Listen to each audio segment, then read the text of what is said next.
Hello friends, Khan classes of commerce में आपका स्वागत है। जैसा कि स्क्रीन पर आप देख रहे हैं, आज का हमारा यूनिट नंबर 1 का नया टॉपिक है कैपिटल एंड रेवेन्यू आइटम्स, यानी कि पूंजीगत और आयगत मदें। तो आज हम आयगत और पूंजीगत मदों पर चर्चा करने वाले हैं। जैसा कि आप जानते हैं कि सबसे पहले हमें मदों की पहचान होना चाहिए कि किन मदों को कहाँ लिखा जाता है। इसी से संबंधित आज का ये हमारा वीडियो है, जो कि आपके लिए बहुत ही इम्पोर्टेंट है। ये मदें फाइनल अकाउंट में कैसे ट्रीट की जाती हैं, हम उसका भी डिस्कशन करेंगे, और साथ ही साथ कुछ एग्ज़ाम्पल जो हैं वो भी इस वीडियो में रखे गए हैं ताकि आपको इन मदों की पहचान हो जाए। तो कैपिटल और रेवेन्यू आइटम्स को आप समझ लें। कैपिटल आइटम्स वो होते हैं जिनका खर्च एक बार होता है लेकिन उनका फ़ायदा बार बार मिलता है, तो उन्हें हम कैपिटल आइटम्स कहते हैं, यानी कि पूंजीगत मद कहते हैं। पूंजीगत मदें वो हैं, हम पहले व्ययों की बात कर रहे हैं। पूंजीगत आय भी होती है, पूंजीगत व्यय भी होती है, कैपिटल एक्सपेंडिचर भी होता है और कैपिटल रिसिप्ट भी होती है। तो कैपिटल आइटम दो तरह के होते हैं और उसी तरह रेवेन्यू आइटम्स भी दो तरह के होते हैं, जैसा कि आप जानते हैं, आय भी और व्यय भी। तो हम पूंजीगत मदों को समझ लें। पहले कैपिटल आइटम्स को आप समझ लें कि पूंजीगत मद क्या होती है। तो पूंजीगत मद वो होती है जो एक साल से ज़्यादा के लिए होती है, मतलब दीर्घकालीन होती है, जिसका नेचर लॉन्ग टर्म होता है। तो लॉन्ग टर्म जिस का नेचर होगा उस आइटम्स को हम क्या बोलेंगे, कैपिटल आइटम्स बोलेंगे। जैसे फॉर एग्ज़ाम्पल बिल्डिंग आपने परचेज़ की, तो बिल्डिंग हम एक बार परचेज़ करते हैं, एक बार उसमें पैसे लगाते हैं, लेकिन उसका फ़ायदा हमें कई वर्षों तक मिलता रहता है। तो बिल्डिंग एक कैपिटल आइटम्स हो गई। और चूँकि आपने पैसा लगाया था, पैसा इसमें खर्च हुआ, तो ये कौन सा आइटम हो गया, कैपिटल आइटम हो गया। ठीक है। तो कैपिटल आइटम वो होगा, पूंजीगत मदें वो होंगी जो खर्च एक बार होगा लेकिन जिनका फ़ायदा हमें आने वाले कई वर्षों में मिलता रहेगा। और पूंजीगत मदों को हम कहाँ लिखते हैं, तो पूंजीगत मदों को हम लिखते हैं सीधा बैलेंस शीट में, चिट्ठे के दायित्व पक्ष और संपत्ति पक्ष में, मतलब लायबिलिटी साइड और असेट साइड दोनों तरफ इनका लेखा किया जाता है। क्योंकि कुछ कैपिटल रिसिप्ट हो सकती हैं वो, और कुछ कैपिटल एक्सपेंडिचर होते हैं, जिसका डिस्कशन इसी वीडियो में आगे है। अब हम आते हैं रेवेन्यू आइटम्स पर। तो लेस दैन 1 ईयर यानी कि एक वर्ष के अंतर्गत जिन मदों को लिखा जाता है और जिनका फ़ायदा एक वर्ष से कम के लिए होता है, और एक वर्ष के अंतर्गत उन्हें हमें अगर बार बार फ़ायदा चाहिए तो बार बार खर्च करना पड़ता है। जबकि पूंजीगत मदें कैपिटल आइटम वो होती हैं कि एक बार खर्च करके बार बार जिनका क्या होता है फ़ायदा, उन्हें हम पूंजीगत मदें कहते हैं। लेकिन आयगत मदें वो होती हैं जैसे कि एक मद को हमने एक बार एक मद पर खर्च किया तो एक ही बार फ़ायदा मिलेगा, अगर दोबारा फ़ायदा चाहिए तो फिर से खर्च करना पड़ेगा।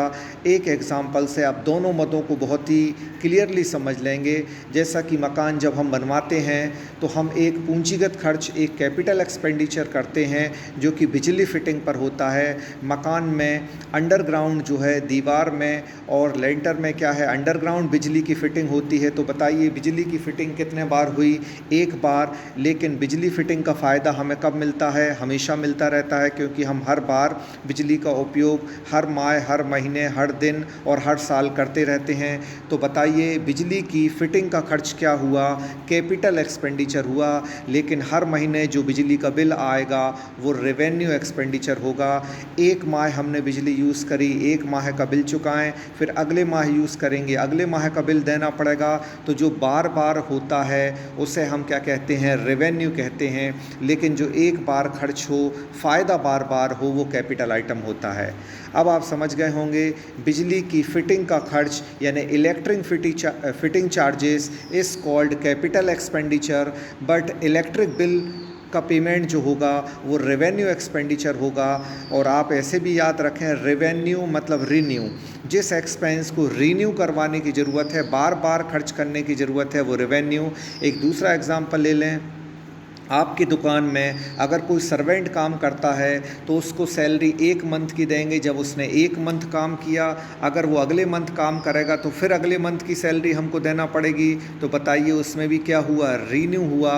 रीन्यू हुआ मतलब वो रेवेन्यू है, वो आपका आयगत व्यय है। तो पूंजीगत व्यय अलग होता है और आयगत व्यय अलग होता है। ये भी दो प्रकार के होते हैं, आयगत व्यय और आयगत आय। है ना। अब इनमें बेसिक डिफरेंस ये है कि जो कैपिटल आइटम होते हैं वो 1 साल से अधिक के लिए होते हैं, जबकि रेवेन्यू आइटम 1 साल से कम के लिए होते हैं। तो रेवेन्यू का आइटम लेस देन 1 ईयर हो गया, और कैपिटल आइटम का जो वैलिडिटी है या उसका नेचर जो है वो लॉन्ग टर्म हो गया। तो जो लॉन्ग टर्म हो वो कैपिटल है, मतलब पूंजीगत है, और जो शॉर्ट टर्म हो, अल्पकाल के लिए हो, वो आयगत है। ये कॉन्सेप्ट आपको बहुत अच्छे समझ में आ गई होगी। अब बहुत जल्दी हम यहाँ आगे देख लेते हैं कि आपके लिए और क्या है। तो कैपिटल एक्सपेंडिचर और रेवेन्यू एक्सपेंडिचर, जैसा कि हमने अभी पहले ही समझा दिया कि अगर हमने किसी असेट को ख़रीदा है और उस असेट के ख़रीदने पर यदि हमने कुछ खर्च किया है, किसी असेट के ख़रीदने पर यदि हमने खर्च किया है तो वो कैपिटल एक्सपेंडिचर होगा, क्योंकि असेट हमने एक बार ख़रीदी जिसका फ़ायदा हमें कई वर्षों तक मिलेगा, मोर देन अ ईयर, यानी कई वर्षों तक जब फ़ायदा मिलेगा तो कैपिटल एक्सपेंडिचर है। अब रेवेन्यू एक्सपेंडिचर आयगत व्यय क्या होता है?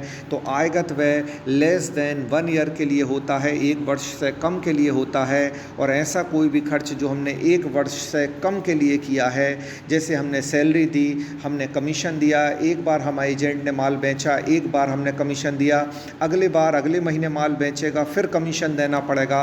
तो ऐसा खर्च जो बार बार हो और जिसका फ़ायदा एक बार खर्च हो, एक बार मिले, अगले माह में फिर खर्च करेंगे फिर फ़ायदा मिलेगा, तो वो रेवेन्यू कहलाता है। रेवेन्यू मतलब रीन्यू, जिसको रीन्यू बार बार कराना पड़ता है वो रेवेन्यू हो गया, आयगत हो गया। और पूंजीगत व्यय एक बार खर्च करो और कई साल तक जिसका फ़ायदा मिले वो पूंजीगत मद। अब देख लेते हैं आगे और क्या है इसमें, तो इसी को हम आगे चर्चा करते हैं। अब और डिटेल में चलते हैं। आयगत मदें वो होती हैं जिन मदों को हमने क्या किया है, खर्च अल्पकालीन के हिसाब से किया, शॉर्ट टर्म बेसिस पे किया है। एक बार खर्च हो तो एक बार लाभ हो, अगली बार लाभ लेना चाहिए तो फिर हमें कैसे मिलेगा, फिर से खर्च करना पड़ेगा।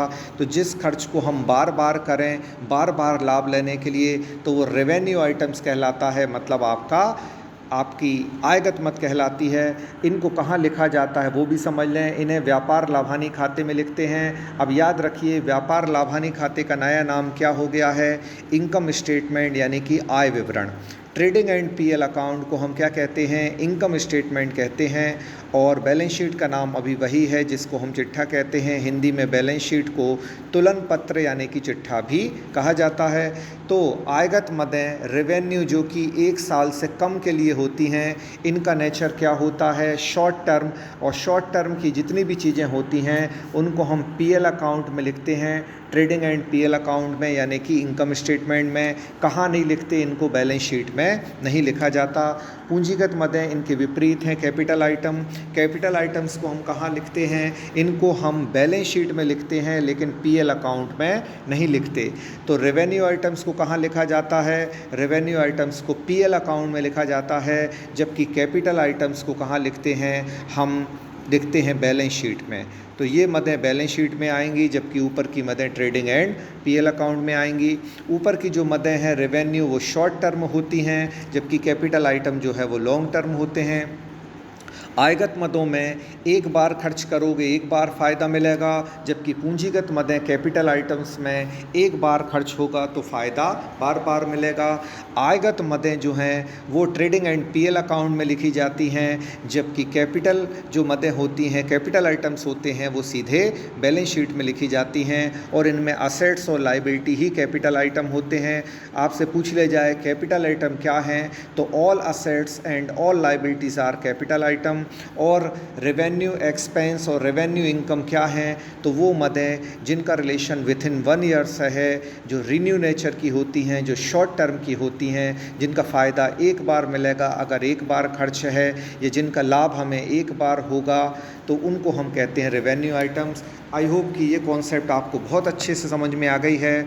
अब इस पर हम विस्तृत चर्चा कर लेते हैं और प्रैक्टिकल क्वेश्चन कुछ ले लेते हैं ताकि कॉन्सेप्ट आपकी और क्लियर हो जाए। तो देखिए, MCQs भी दिए गए हैं जो कि आपको हम PDF में प्रोवाइड करेंगे, लेकिन अब हम एक नई कॉन्सेप्ट आपके लिए लेकर आए हैं ताकि व्ययों की पहचान आपको करना और भी आसान हो जाए। स्क्रीन पर आप देख रहे हैं कुछ प्रैक्टिकल क्वेश्चन हमने लिखे हैं।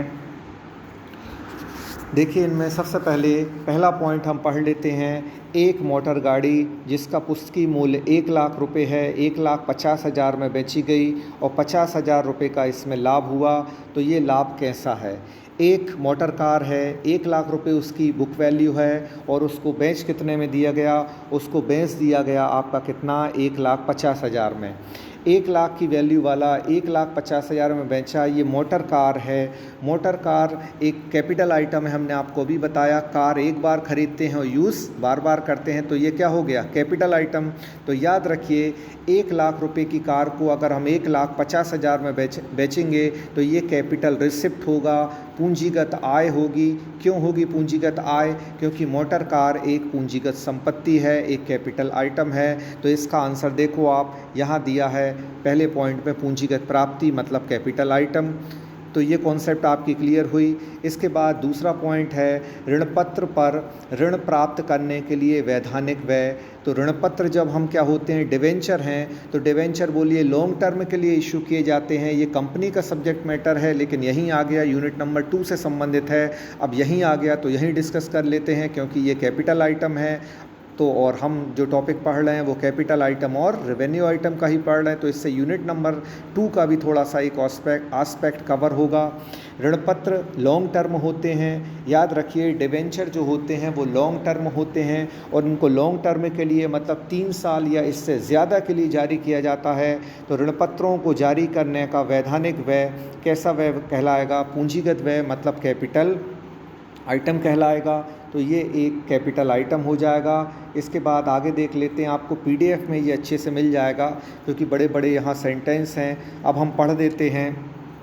तीसरा पॉइंट क्या है, तीसरा पॉइंट है कि एक हटाए गए कर्मचारी को क्षतिपूर्ति के रूप में 15,000 रुपये दिए। एक कोई कर्मचारी था, एक कोई एम्प्लॉय था जिसको हटा दिया गया और उसके बदले में उसको 15,000 का पेमेंट किया। तो ये कैसा है, तो याद रखिए, कभी कभी कर्मचारियों को व्यापार से हटाना जो है वो भी व्यापार के लिए बेनिफिशियल होता है। उसको हटाया, 15,000 रुपये उसको कंपेंसेट कर दिया। तो ये हमारा एक शॉर्ट टर्म बेनिफिट है, ये कोई लॉन्ग टर्म बेनिफिट नहीं है। इसमें अधिकतर लोग गलत करके आते हैं और इसको कैपिटल आइटम मान लेते हैं, जबकि ये कैपिटल आइटम नहीं है, बल्कि ये रेवेन्यू एक्सपेंडिचर है, क्योंकि उसको हटाया गया है तो आज के फ़ायदे के लिए हटाया गया है। उससे एग्रीमेंट ही हमारा शॉर्ट टर्म का था, तो हमने उसको हटा दिया। व्यापार के लिए ये फ़ायदा है, इसलिए ये एक रेवेन्यू आइटम है। तो ये आपका आयगत व्यय हो गया। अब चौथा पॉइंट देख लेते हैं, बहुत ही इम्पोर्टेंट है। पुरानी फैक्ट्री से नई फैक्ट्री में स्टॉक को हटाने का जो व्यय हुआ वो कैसा व्यय है। तो ये समझ लें, बहुत ही इम्पोर्टेंट फैक्ट है, क्योंकि एग्ज़ाम आपका NCERT बेस्ड है और NCERT बेस्ड में थोड़े से डिफ़िकल्ट क्वेश्चन आते हैं, लेकिन जब आप इनकी प्रैक्टिस कर लेंगे तो यकीनन आप एग्ज़ाम में अच्छा परफॉर्म करेंगे, क्योंकि वो कॉन्सेप्ट आपको पहले ही प्रोवाइड कर दी गई है। तो एक पुरानी फैक्ट्री से नई फैक्ट्री में स्टॉक को हटाने में व्यय हुआ, ये आयगत व्यय है, क्योंकि एक शॉर्ट टर्म व्यय है। आज स्टॉक को हटाया गया तो आज हमारा खर्च हुआ, अगले बार फिर स्टॉक को हटाएंगे तो फिर खर्च होगा। तो जो बार बार होने वाला खर्च है वो क्या है, रेवेन्यू एक्सपेंडिचर है। तो इसका आंसर आयगत व्यय हो जाएगा। ये कुछ स्पेशल मदें हैं, आप जब तक इनको नोट्स में नहीं लिखेंगे कि ये आयगत है, ये पूंजीगत है, ये मदें याद नहीं रहेंगी, लेकिन वो मदें हमेशा याद रहेंगी जो कॉमन होती हैं। और एग्ज़ाम में कॉमन चीज़ें कम, बल्कि स्पेशल चीज़ें, स्पेशल फैक्ट ज़्यादा आते हैं जिसमें कोई कन्फ्यूज़न हो। इसलिए हम बहुत ही बारीकियां लेकर आए हैं सब्जेक्ट की, जिससे कि आप ट्रू और फॉल्स टेक्निक्स है, मैच दी कॉलम्स है और हमारी एनालिटिकल थिंकिंग प्रोसेस से आप इन सारी चीज़ों को समझ सकते हैं। तो ये आपका पहला जो है पोर्शन आपका हो गया। अब दूसरा पोर्शन हम देख लेते हैं, क्या है कि निम्न व्ययों को कि मदों की प्रकृति को पहचानो कि ये कौन सा है। तो अब पहला पॉइंट हम इनमें देख लेते हैं। बेहतर इंजन कुशलता प्राप्त करने के लिए एक मोटर कार की इंजन की पूरी तौर पर मरम्मत की गई। तो अब देखिए, एक जो है ओवरहॉलिंग चार्जेस हैं एक इंजन पर किए गए। मान लो आपकी फैक्ट्री है और आपने वहाँ एक इंजन को पूरी तौर पे जो है वो रिपेयर कर दिया ताकि आपकी कैपेसिटी बढ़ जाए।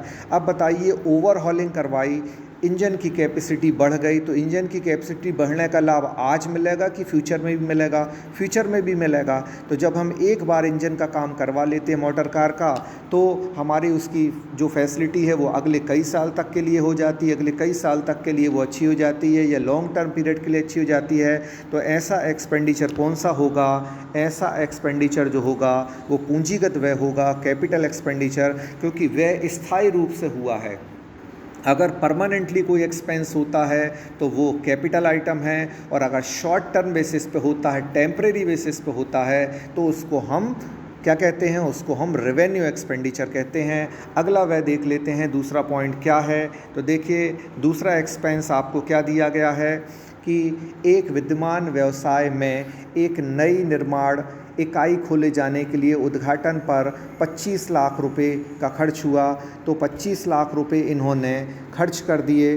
किस लिए खर्च कर दिए? इन्होंने एक व्यापार को, इन्होंने जो है वो क्या किया है? उसका इनॉग्रेशन किया है, मतलब उसकी शुरुआत की है, उसको व्यापार को स्थापित किया है।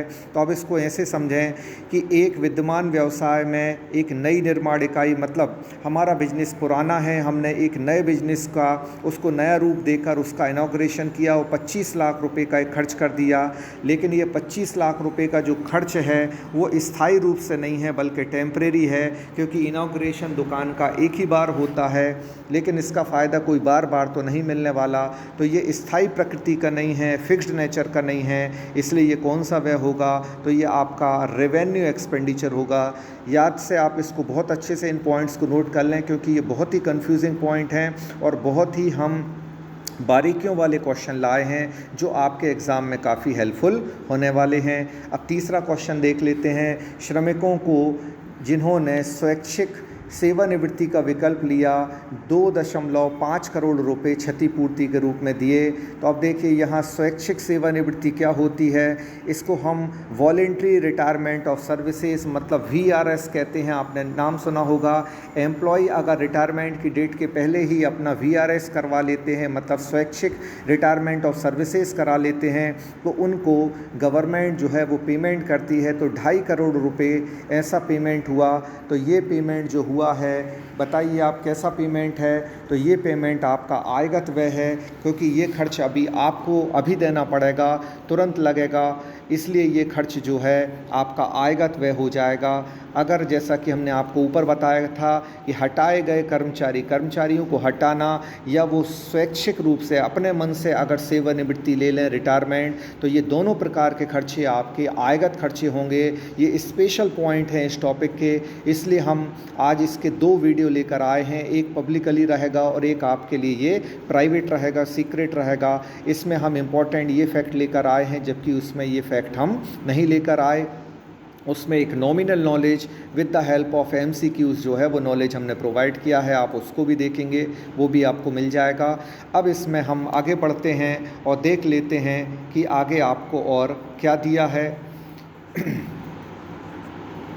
अब हम जल्दी से कुछ MCQs ले लेते हैं ताकि आपको MCQs की जानकारी भी मिल जाए। देखिए, इसमें सबसे पहला MCQs है, बिक्री हेतु खरीदे गए माल की लागत क्या है? मतलब माल जो हमने परचेस किया है, यानी purchasing of goods for resale is called. तो आप याद रखिए, जो माल आपके बेचने के लिए ख़रीदा गया है वो टेम्परेरी नेचर का है, हमेशा के लिए नहीं ख़रीदा। अगर हम बिल्डिंग ख़रीदते, अगर हम फर्नीचर मशीनरी ख़रीदते, तो वो क्या होता? लॉन्ग टर्म का होता, परमानेंट नेचर का, तो कैपिटल होता। माल तो व्यापार में ख़रीदा भी जाता है, बेचा भी जाता है, मतलब ये सब व्यापार में क्रय विक्रय, परचेस और सेलिंग टेम्परेरी बेसिस पे होती है, इसलिए ये एक आपका रेवेन्यू एक्सपेंडिचर होगा, क्योंकि माल को ख़रीदा गया है और माल को ख़रीदा है तो ये एक्सपेंस है। अगर माल को बेचा जाता और सेल से इनकम होती तो रेवेन्यू इनकम होता। इस बात का भी आप यहाँ ख्याल रखेंगे। तो ये यहाँ रेवेन्यू क्या है? एक्सपेंडिचर है। आई होप ये समझ में आ गया आपको। अब ख्याति खरीदने के लिए चुकाई गई राशि क्या है? तो जब हम गुडविल खरीदते हैं तो बताइए गुडविल क्या है?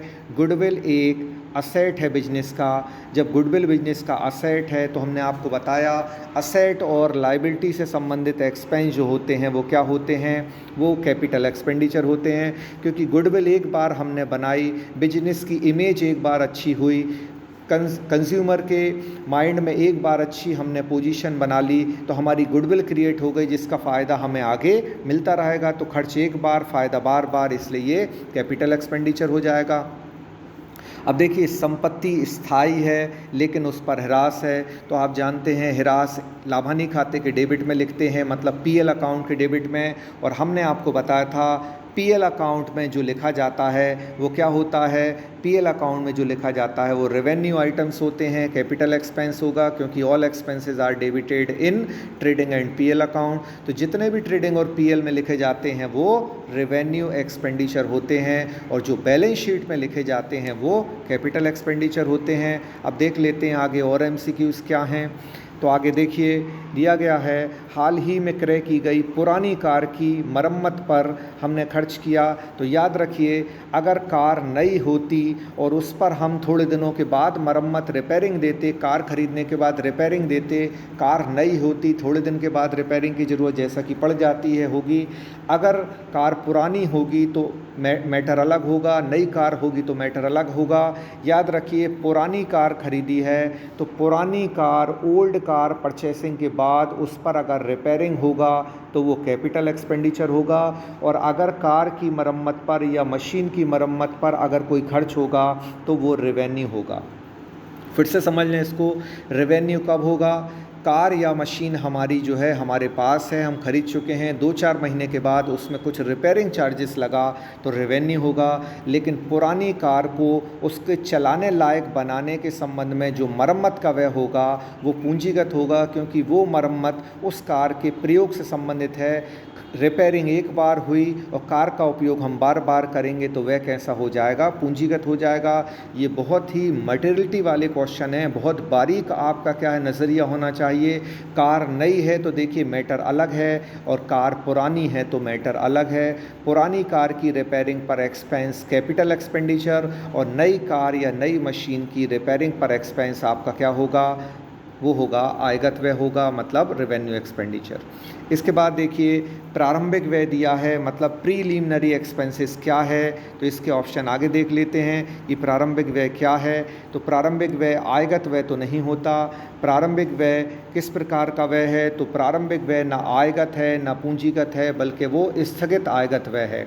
अब स्थगित आयगत व्यय क्या होते हैं वो भी समझ लें। इनको हम डिफर्ड रेवेन्यू एक्सपेंडिचर कहते हैं। डिफर्ड मतलब जिनको स्थगित कर दिया गया है। अब समझिए, जैसे हमने व्यापार को शुरू किया और व्यापार के शुरू करने पर जो खर्च होता है वो प्रीलिमिनरी एक्सपेंसेस मतलब प्रारंभिक व्यय कहलाता है। डॉक्यूमेंटेशन का खर्च और बिजनेस में जो लीगल फॉर्मेलिटीज़ लगती है उनका खर्च, अगर हम कंपनी में हैं तो शेयर और डिवेंचर इशू करने का खर्च जो होता है वो आपका प्रीलिमिनरी एक्सपेंसेस होता है, क्योंकि कंपनी में भी काफ़ी डॉक्यूमेंटेशन होता है, लाइसेंस लेना पड़ता है, प्रविवरण यानी कि प्रॉस्पेक्टस जारी करना पड़ता है। फ़िलहाल हम समझ लें कि बिजनेस को हमने शुरू करने पर जो खर्च होते हैं वो प्रारंभिक व्यय कहलाते हैं, और इन व्ययों को एकदम से व्यापार में चार्ज नहीं किया जाता, बल्कि इन व्ययों के 5 भाग कर लिए गए मान लो, और हम 5 से डिवाइड करें 1 लाख को तो कितना आएगा 20,000। हर साल 20,000 रुपये चार्ज होंगे।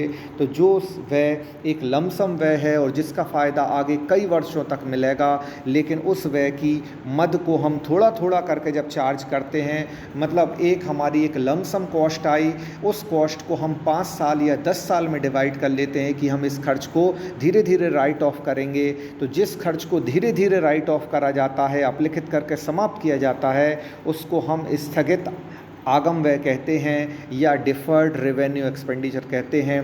ये कॉन्सेप्ट आपको बढ़िया समझ में आ गई। इसके बारे में भी आप लिख लें कि एक बड़ा खर्च लेकिन जिसका अपलेखन, जिसका रिटर्न ऑफ अगले कई वर्षों में होगा, थोड़ा थोड़ा करके होगा, पार्टीशन में होगा, उसको हम क्या कहते हैं, डिफर्ड कहते हैं, लेकिन रेवेन्यू एक्सपेंडिचर कहते हैं। स्थगित आयगत व्यय कहते हैं, अकेला आयगत व्यय नहीं कहते। स्क्रीन पर देख लेते हैं आगे 7वां क्वेश्चन क्या है। तो अशोध ऋण जो पिछले वर्ष में बैड डेप्ट हो गया था, अब लेकिन वो पैसा हमको क्या हुआ है, मिल गया है।